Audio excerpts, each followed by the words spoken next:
I forgot that you don't have a car in the first place. That lit another fire inside me, and I began working on buying my own car. But I didn't just want to settle for a cheap model, and wanted to outdo him. After all, buying something more expensive than his car with my own money would be the perfect revenge in my opinion. So I got a job and started saving up money. I had to live with my parents so I could save up on rent, but I tolerated their abuse for the sake of my goal. One of my friends told me that his dad owned a car dealership, and could help me out. So I went over with all the money I had at the moment in the hopes of securing a car. To my surprise, my friend had already told his dad about my situation, and he agreed to lend me a second-hand Dodge Challenger if I paid him a certain amount every month. I asked him why he was doing this for a stranger, but he just laughed and said that if his son praised me, then I must be a good person. I am successful enough to not worry about my finances, and the thing that matters to me the most is my son's happiness. That is what he told me, and I was absolutely elated because I love the car. I immediately drove it around for a bit, but had to go home because I was getting sleepy. I had already decided to begin looking for an apartment at that point. But never would I have guessed that my brother would do something terrible.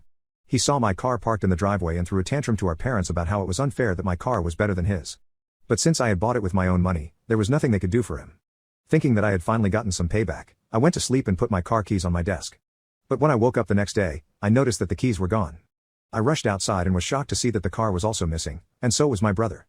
I asked my parents about what was going on, and they said they had no idea. I waited for a few minutes and called some of my friends, but no one knew where the car was. I was getting really anxious about the whole situation, and that's when my brother pulled up into our driveway. Only that he was in my car, and not his. Both the front and back bumper on my car were missing, and the driver's window was slightly cracked. I ran out shouting, "What did you do to my car?" But he just shrugged his shoulders and laughed. Well, I decided to take it for a spin because this baby deserves a good driver. But turns out that it's actually a piece of trash and just fell apart on its own. Looks like you got scammed on this one. My eyes actually began to fill up with tears as I saw how he had wrecked my car and was clearly lying about it. I screamed at him, "You stole my car and crashed it just because you were jealous." But at this point, my parents decided to step in and once again, take his side.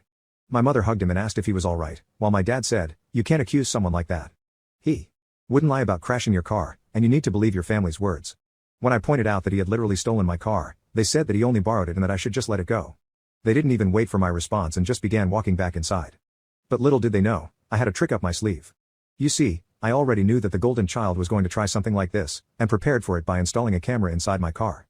I immediately called the cops and explained the situation, and showed them the clip as proof.